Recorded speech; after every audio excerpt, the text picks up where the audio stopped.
तो भाई लोग इसी चीज का तो इंतजार था और इसी के लिए मैं रुका हुआ बैठा हुआ था। भाई देखो यहाँ पे ऋतिक रोशन अभी चोटिल हुए पड़े, इंजर्ड हुए पड़े, जैसा भी है जो भी है वो अपना आराम फरमा रहे हैं। लेकिन भाई ऐसा नहीं है कि उनकी फिल्मों पे काम नहीं चल रहा है। देखो ऋतिक रोशन के काफी फैंस मुझसे नाराज थे कि भाई आप ऋतिक रोशन पे क्यों अपडेट नहीं दे रहे हो, क्यों क्या बता रहे हो कि भाई ऐसा क्या हो रहा है जो आप बात ही नहीं कर रहे हो। पूरे देखो यूट्यूब पूरी कम्युनिटी में मैं ही ऋतिक रोशन पे अपडेट देता हुआ आ रहा हूं और ये जानते भी हैं। अब यहाँ पे देखो हुआ क्या है भाई, देखो ऋतिक रोशन की अब जितनी फिल्में हैं होमबाले के साथ में है, अभी तक कोई ऑफिशियली कुछ भी वहां से रिपोर्ट ही नहीं आ रही है, कुछ आ ही नहीं रहा है।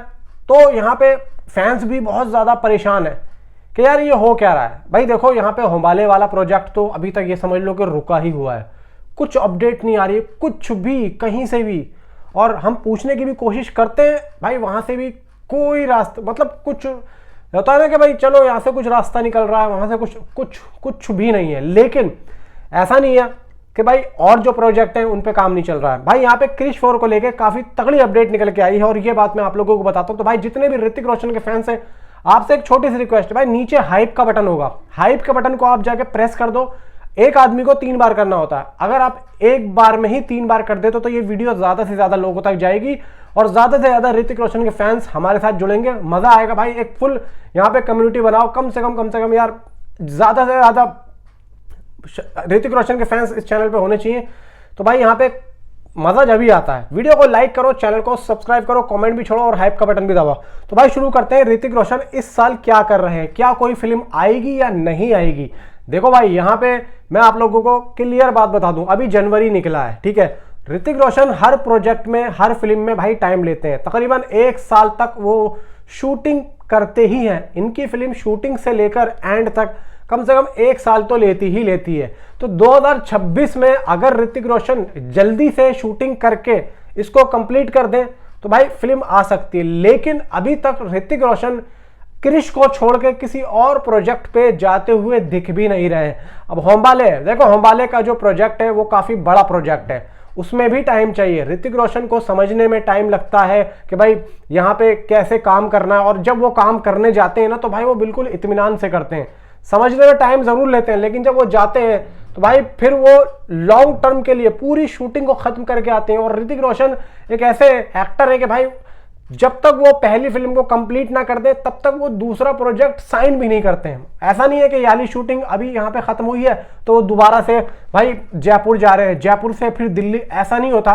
वो भाई जब तक एक फिल्म को कंप्लीट ना कर ले तब तक नहीं। अब यहाँ पे हुआ क्या है, देखो बहुत से लोगों ने सुना था और पता भी चला था कि ऋतिक रोशन क्रिश 4 पे काम कर रहे हैं। लेकिन क्रिश 4 को लेकर आदित्य चोपड़ा की अभी लास्ट मैंने जो न्यूज दी थी कि आदित्य चोपड़ा ये चाह रहे हैं कि भाई मैं अपने ही प्रोडक्शन हाउस का VFX और CGI यूज करूं, जिसको लेकर मैंने वीडियो बनाई थी। तो अब यहाँ पे लोगों ने, जो लोगों की राय थी वो ये थी कि भाई रेड चिलीज का होना चाहिए या D-NEC का होना चाहिए या फिर किसी और प्राइम फोकस का होना चाहिए। तो मे भी देखो 2 बातें फैंस ने बोली कि भाई अपना D-NEC का ले लो या फिर प्राइम फोकस का ले लो।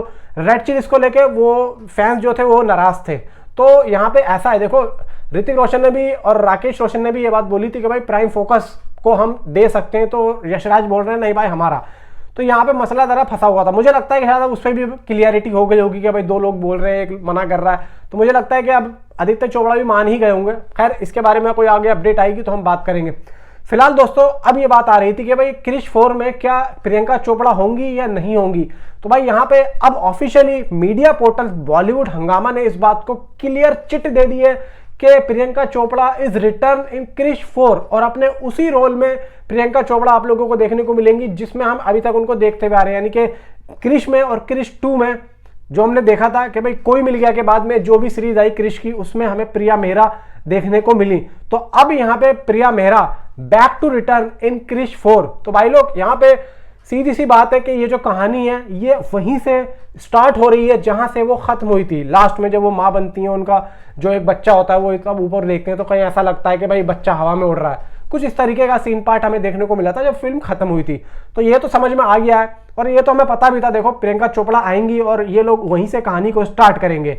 तो अब कहानी को बताया ये भी जा रहा था कि भाई ये जो कहानी होगी ये टाइम ट्रेवल वाली होगी, जिसमें ऋतिक रोशन जो कृष्णा वाला जो कैरेक्टर है वो टाइम ट्रेवल करेगा, पीछे जाएगा, पीछे जाके कुछ ऐसी चीजें हैं जिनको वो खत्म करेगा। और हो सकता है कि, या मैं ये भी सोच रहा हूं कि हो सकता है कि पीछे जाके कुछ ऐसा टाइम ट्रेवल में कर दे कि हो सकता है कि रोहित मेहरा को वो बचा ले, रोहित मेहरा को वो दोबारा से जिंदा कर ले। मुझे ऐसा फील हो रहा है कि रोहित मेहरा जो उनके फादर का रोल प्ले कर रहा है खुद ऋतिक रोशन, उनको ये दोबारा से जो है जिंदा करेंगे टाइम ट्रेवल में जाके। वरना देखो यहाँ पे पीछे जाने का क्या मकसद होता है। मुझे ऐसा लग रहा है कि कहानी का मोड़ ऐसा आएगा जिसमें ऋतिक रोशन पीछे जा इसलिए ही रहे होंगे कि वो यहाँ पे अपना काम करे। देखो बात अब ये लग रही है कि हो सकता है कि इस तरीके का ये कॉन्सेप्ट लेके चल रहे हो, क्योंकि कहानी का जो मेन प्लॉट है वो मुझे यही लग रहा है कि रोहित मेहरा को जिंदा करना और रोहित मेहरा को लेके आना।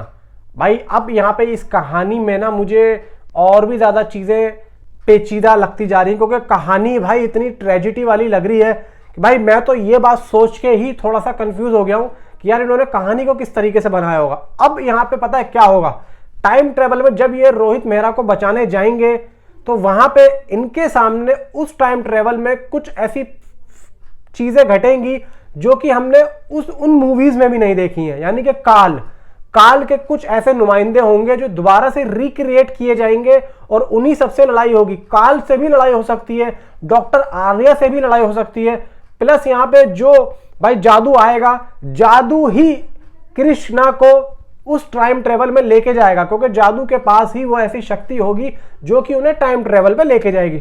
थ्योरी है भाई, थ्योरी, ये कोई मैं नहीं बता रहा हूं, कहानी सिर्फ और सिर्फ थ्योरी है जो आप लोगों से मैं शेयर करना चाहता था। तकरीबन बहुत टाइम से मेरे मन में ये बात थी कि यार इस बारे में एक बार तो मैं जरूर बात करूंगा। तो मे भी कहानी हो सकता है मे भी इस तरीके की रखी गई हो। बाकी भाई देखो यहाँ पे जो कृष्णा का बेटा है वो जो पैदा हुआ है उसका क्या कैरेक्टर है, उसका क्या रोल है, आई डोंट नो। मे भी सुनने में तो ये भी आ रहा है कि कृष्णा और मतलब जो ऋतिक रोशन का कैरेक्टर होगा उसके डबल रोल होंगे। तो भाई देखो डबल रोल तो यहाँ पे पहले भी हमने देखे हैं और अब भी हमने देखे, तो कहीं ना कहीं रोहित मेहरा हो सकता है कि वापस आ रहे हों और ये जो उनका बेटा है वो क्या बने, ऋतिक रोशन ही बनेगा, क्या बनेगा, आई डोंट नो, नहीं पता। लेकिन भाई प्रियंका चोपड़ा की वापसी यहाँ पे बहुत कुछ कह रही है और बहुत कुछ यहाँ पे फिल्म के अंदर हमें देखने को जरूर मिलेगा। खासतौर से देखो फिल्म का जो खास बेस है भाई साहब VFX और CGI है, तो मैं चाहता हूं कि भाई एक अच्छी कंपनी के पास इनका काम जाए ताकि भाई जब रिजल्ट निकल के आए तो आज के टाइम पे जिस तरीके से इस तरीके की फिल्मों को भाई ट्रोल किया जाता है, कम से कम देखो 40 से 50% जो हाइप गिर जाती है ना वो VFX और CGI वाली फिल्मों में इसी टेक्नोलॉजी की वजह से गिर जाती है। अगर पब्लिक को अच्छी टेक्नोलॉजी ना मिले और खास तौर से जो रिव्यूवर्स हैं, खासतौर से जो यूट्यूबर्स या फिर इन्फ्लुएंसर हैं, वो लोग अगर देख के अच्छा ना बोले तो पब्लिक का जो एक मनोबल होता है वो टूट जाता है। यहां पे सबसे अहम बात यह है कि इस फिल्म का जो ताकत है ना, इस फिल्म की रीढ़ की हड्डी भाई साहब VFX और CGI ही है। ये अच्छी कंपनी से होना चाहिए बस, फिर तो भाई देखो कहानी में तो दम होगा, एक्टिंग में भी दम होगा, डायरेक्शन में भी दम होगा, खुद ऋतिक रोशन ही कर रहे हैं। बाकी आप मुझे नीचे कमेंट में जरूर बताएं कि आपकी क्या थ्योरी है, नीचे कमेंट जरूर करना। Thanks for watching.